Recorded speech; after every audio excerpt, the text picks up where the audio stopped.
รายการต่อไปนี้เป็นรายการทั่วไปสามารถรับชมได้ทุกวัย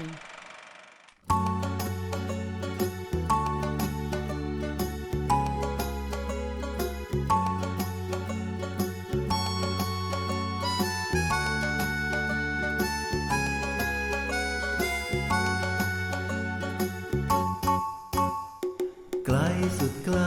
สุดขอบฟ้าพร้อมจะพาไปเที่ยว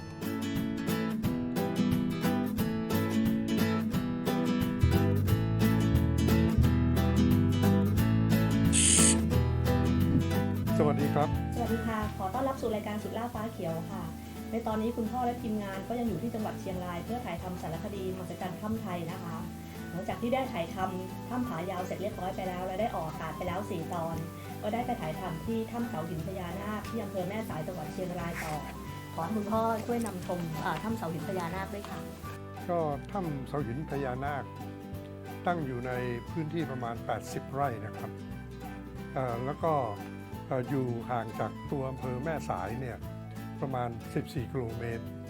เราต้องนั่งรถจากจังหวัดเชียงรายเนี่ยเข้าไปที่ถ้ำถ้ำเสาหินพญานาคเนี่ยอยู่ในบริเวณวัด เมื่อเราเข้าไปถึงเนี่ยเรามองไปฝั่งตรงข้ามของทะเลสาบเราก็เห็นภูเขาสูงใหญ่ลูกหนึ่งซึ่งไกด์บอกว่าที่ตั้งของถ้ำเสาหินพญานาคเนี่ยอยู่ในภูเขาลูกนั้นซึ่งเราจะต้องเดินข้ามสะพานไประหว่างที่เราเดินถ่ายภาพอยู่แถวนั้นก็พอดีท่านเจ้าอาวาสท่านเดินมาต้อนรับพวกเราก็พูดคุยกันซึ่งท่านเนี่ยได้อยู่ที่วัดแห่งนี้เนี่ยมานานหลายปีมากเลยแล้วท่านก็ชวนพวกเราเนี่ยเดินไปบนสะพานซึ่งจะไปอีกฝั่งหนึ่งที่บนสะพานนั้นท่านเจ้าอาวาสก็ชักชวนให้เราเนี่ยดูฝูงปลาซึ่งเราก็แปลกใจนะครับว่าในบึงนั้นนะมีปลามากมายหลายชนิดเลยโดยเฉพาะยิ่งมีปลาดุกแล้วก็มีปลาบางชนิดซึ่งไม่เคยเห็นมาก่อนมีตัวหนึ่ง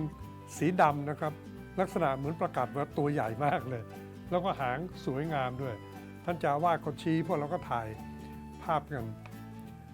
ก็ถ่ายภาพกันอยู่พักหนึ่งก็มีภาพมาให้ชมด้วยนะครับเราก็อำลาท่านเจ้าอาวาสเพราะว่าถึงเวลาที่เราจะต้องข้ามไปอีกฝั่งหนึ่งแล้วพวกเราคณะถ่ายทำของรายการสุดล่าฟ้าเขียวแล้วก็เดินข้ามสะพานนี้ไปยังอีกฝั่งหนึ่งมุ่งหน้าไปยังทางเข้า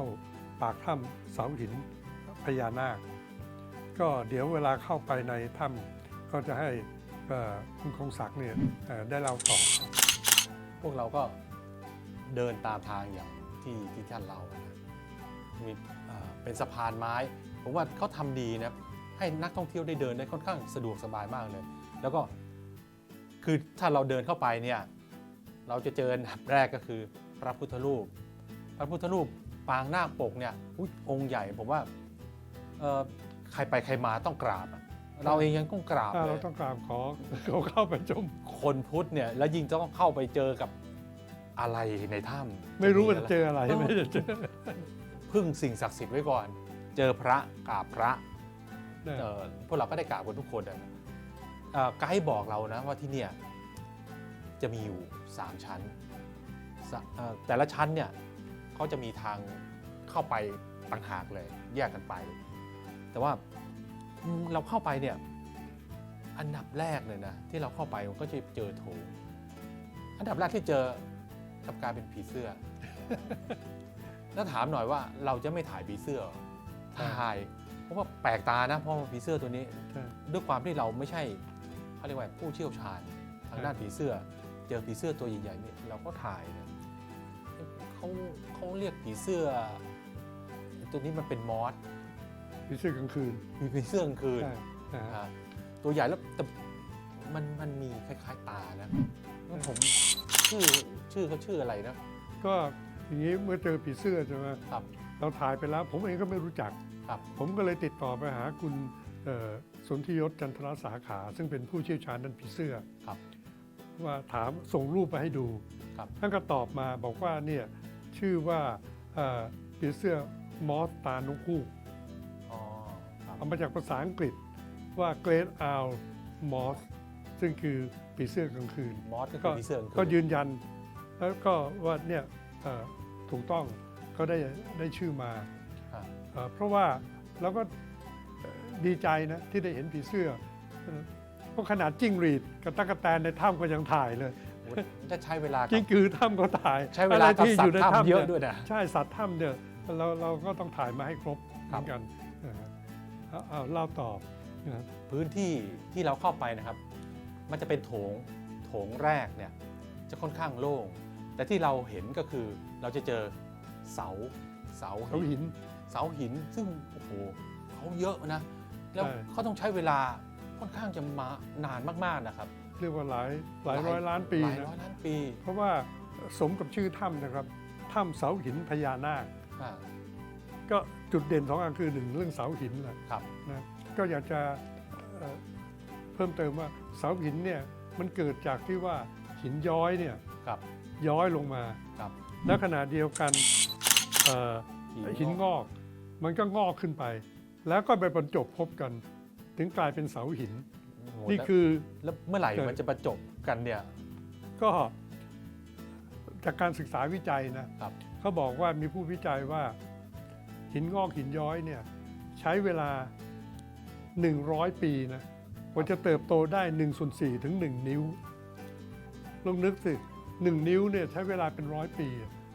เพราะฉะนั้นที่เราไปเห็นเนี่ยมากจริงๆนะครับ ผมว่าเราดีใจเหมือนกันนะที่ได้ไปที่ถ้ำเสาหินพญานาค ครับ เพราะว่า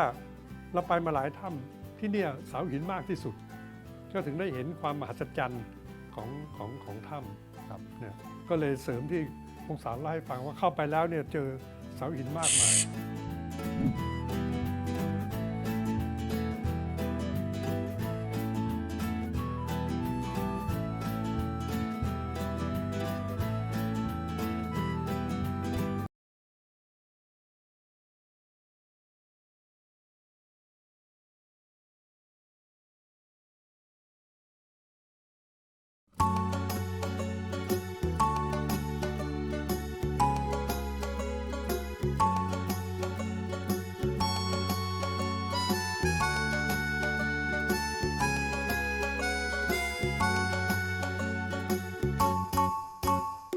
ไกลสุดไกล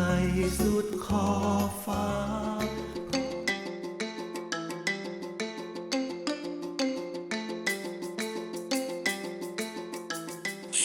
ที่ถ้ำเนี่ยที่เราไปถ้ำเสาหินพญานาคเนี่ยไม่มืดเขาอย่างที่เราไปในตอนที่แล้วเนี่ยมืดแต่ที่เนี่ยถ้ำเสาหินเนี่ยเขามีเหมือนกับหน้าต่างถ้ำ หน้าต่างถ้ำอยู่ หน้า ชั้ ต่าน ง สอง ถ้ำอยู่ ใช่ อยู่ชั้นบน ใช่ แล้วค่อนข้างจะกว้างประมาณ4 เมตรได้ไหมที่ไกด์บอก ใช่ เรา ใช่ ฉะนั้นแสงอ่ะจะลอดเข้ามาได้ถึงชั้นล่าง ชั้น 2 และชั้นล่างได้เลยทำให้เราแบบไม่ต้องคลำทางจะต้องใช้ไฟ อะไร ชาติที่เราขึ้นมานี่เป็นชั้นแรก ครับ อันนี้เป็นชั้นแรกเป็นโถงแรก แล้วก็จะมีบ่อน้ำทิพย์อยู่ทางซ้ายมือเนี่ยครับแล้ว ผมเห็นป้าย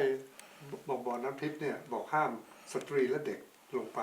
มีเหตุผลอะไร ไอเรื่องแรกก็คือสมัยก่อนก็มันเป็นความเชื่อเรื่องสิ่งศักดิ์สิทธิ์ด้วยไม่ให้ผู้หญิงลงไปข้างล่างด้วย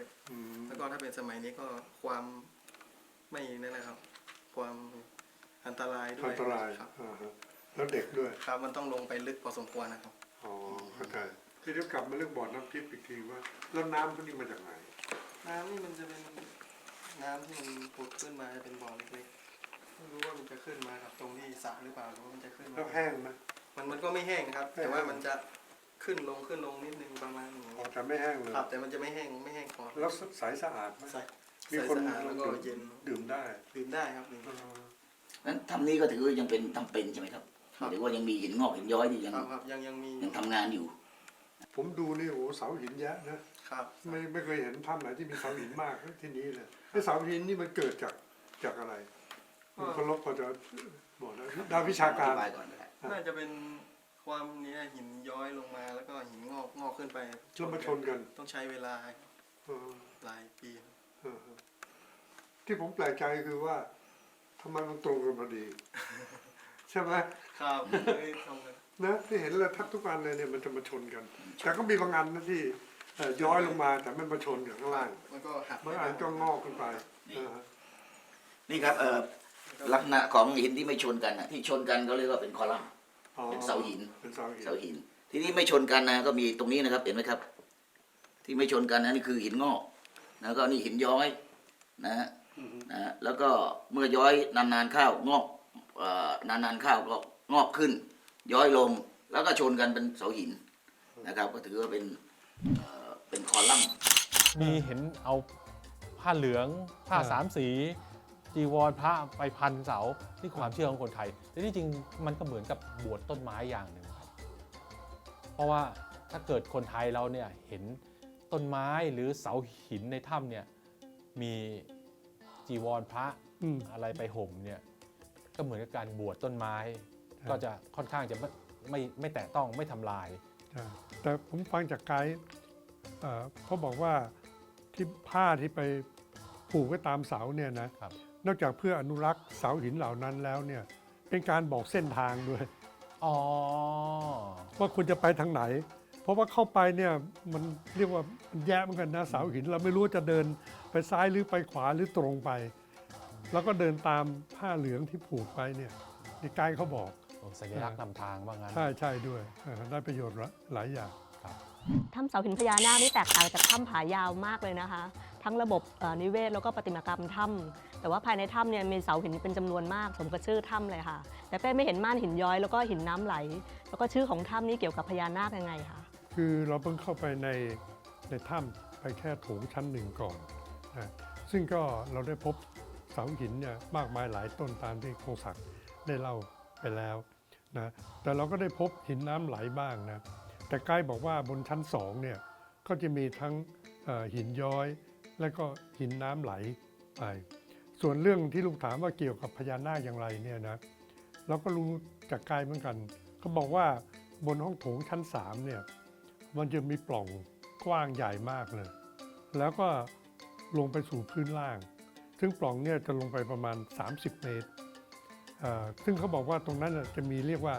ลานพญานาคซึ่งเดี๋ยวถ้าเราขึ้นไปบนชั้น3ก็จะไปดูตามที่ไกด์เขาบอกที่ห้องโถงชั้น1เนี่ยเราพบมีทางลงซึ่งแคบๆและก็ชันมากเลยลงไปสู่ข้างล่างซึ่งไกด์บอกว่าทางนั้นน่ะนำไปสู่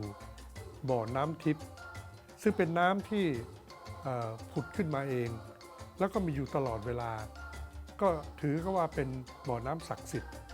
แต่เขามีป้ายบอกนะครับว่าห้ามผู้หญิงกับเด็กเนี่ยลงไปตามทางนี้ไปที่บ่อน้ำทิพย์ด้วยเหตุผลว่าทางขึ้นลงเนี่ยมันชันและจะเป็นอันตรายต่อผู้หญิงกับเด็กก็เลยมีป้ายห้ามไว้ด้วยแต่ว่าทีมงานของเราก็ลงไปแล้วก็ได้ไปถ่ายภาพบ่อน้ำทิพย์ขึ้นมาด้วยก็หลังจากที่ทีมงานได้ไปถ่ายบ่อน้ำทิพย์ขึ้นมาแล้วพวกเราก็ไต่บันไดเหล็กซึ่งคุณคงศักดิ์บอกว่าทางวัดได้สร้างไว้ก็ดีนะแข็งแรงทนทาน แข็งแรงนะ พวกเราทุกคนก็ปีนขึ้นตามบันไดขึ้นไปชั้น2บนชั้น2เนี่ยเราก็พบหินย้อยบ้างแล้วก็หินน้ำไหลก็หลายจุดเหมือนกันแต่ก็ยังน้อยกว่าเสาหิน ครับ ซึ่งเสาหินบางต้นเนี่ยก็ขึ้นมาจากชั้น1นะครับก็แสดงว่าสูงใหญ่มากเลยเราก็ถ่ายภาพทั้งเสาหินทั้งหินย้อยแล้วก็หินน้ำไหลบนชั้น2แต่ว่าที่ชั้น2เนี่ยยังมีที่เราเรียกว่าหน้าต่างถ้ำซึ่งคุณคงศักดิ์ก็ได้เกริ่นไว้แล้วซึ่งดูแล้วเนี่ยก็กว้างมากนะประมาณ4 เมตรแล้วก็สูงด้วยก็ทำให้มีทั้งแสงทั้งอากาศทั้งลมเนี่ยเข้ามาในถ้ำนี้ได้แล้วจากช่องนี้ซึ่งเราเรียกว่าหน้าต่างถ้ำเนี่ยผมมองออกไปก็เห็นมีทางลงไปสู่พื้นดินข้างล่างได้ผมกับอีกกลุ่มหนึ่งก็เลยแยกตัวเพื่อออกไปสำรวจทางหน้าต่างถ้ำนี้ที่ลงไปถูพื้นดินข้างล่าง แต่ที่น่าแปลกใจนะถ้ำเนี้ยไม่อึดอัดนะพวกเราเข้ามาเนี่ยไม่รู้สึกว่าเหม็นอับอึดอัด อากาศไม่มีหายใจก็เพราะหน้าต่างถ้ำนี่แหละ อ่าฮะ เพราะว่า ใช่ พวกเราขึ้นไปชั้น 2 ชั้น 2 ก็จะเจอเสาหินหลากหลายอย่างที่ท่านบอกเนี่ยแต่ประติมากรรมถ้ำเนี่ยไม่เหมือนกับถ้ำผายาวนะเพราะมันน้อยกว่า ใช่ เพราะว่าอาจจะเป็นถ้ำนี้ก็ไม่ได้ลึกมาก แล้วก็ความสมบูรณ์ของถ้ำก็ไม่เหมือนดิบๆอย่างถ้ำที่เราผ่านมา ใช่ เพราะว่าเห็นแล้วว่าไม่มีประติมากรรมถ้ ครับ ำซึ่งจะทำให้เราจินตนาการเห็นเป็นภาพต่าง อ่า ๆ อย่างถ้ำผายาวเนี่ยมันต้อง 42 ห้องเนี่ย ครับ เนี่ยประติมากรรมถ้ำเนี่ยมากมายเหลือเกินจินตนาการกันต่างๆ แต่ที่นี่ก็เป็นเสาหิน เพราะชื่อก็บอกอยู่แล้วนะว่าคือถ้ำเสาหินพญานาค เสาหินเนี่ยเราได้พบแยะเลย ใช่ แต่ว่าที่เราสำรวจก็คืออยากจะดูร่องรอยที่เกี่ยวกับพญานาคเหมือนกันตามที่เป้ได้ถามเนี่ย แต่ที่ชั้น 2 เนี่ยเดินเข้ามาไอ้ที่สะดุดตาเนี่ยเลย ก็คือแมลงมุม แมงมุม คือเราเนี่ยเดินเข้าไปเจอสัตว์ถ้ำเจออะไรถ่ายแมงมุมตัวใหญ่นะ เพราะว่ามันตัวมันใหญ่มันน่ากลัวเหมือนกันนะ ไม่รู้ว่าเขามีพิษหรือเปล่า แต่ว่าไม่ใช่เจอตัวเดียว บริเวณนั้นมีหลายตัวแมงมุมเกาะตามผนังถ้ำเนี่ยเยอะมาก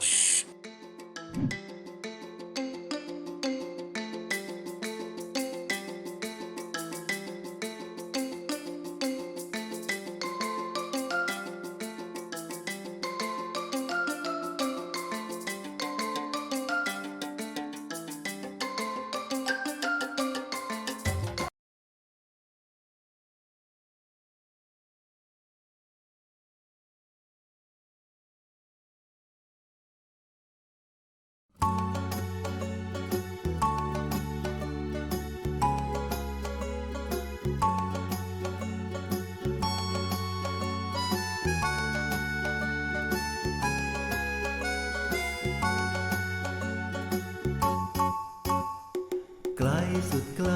สุดขอบฟ้าเพราะ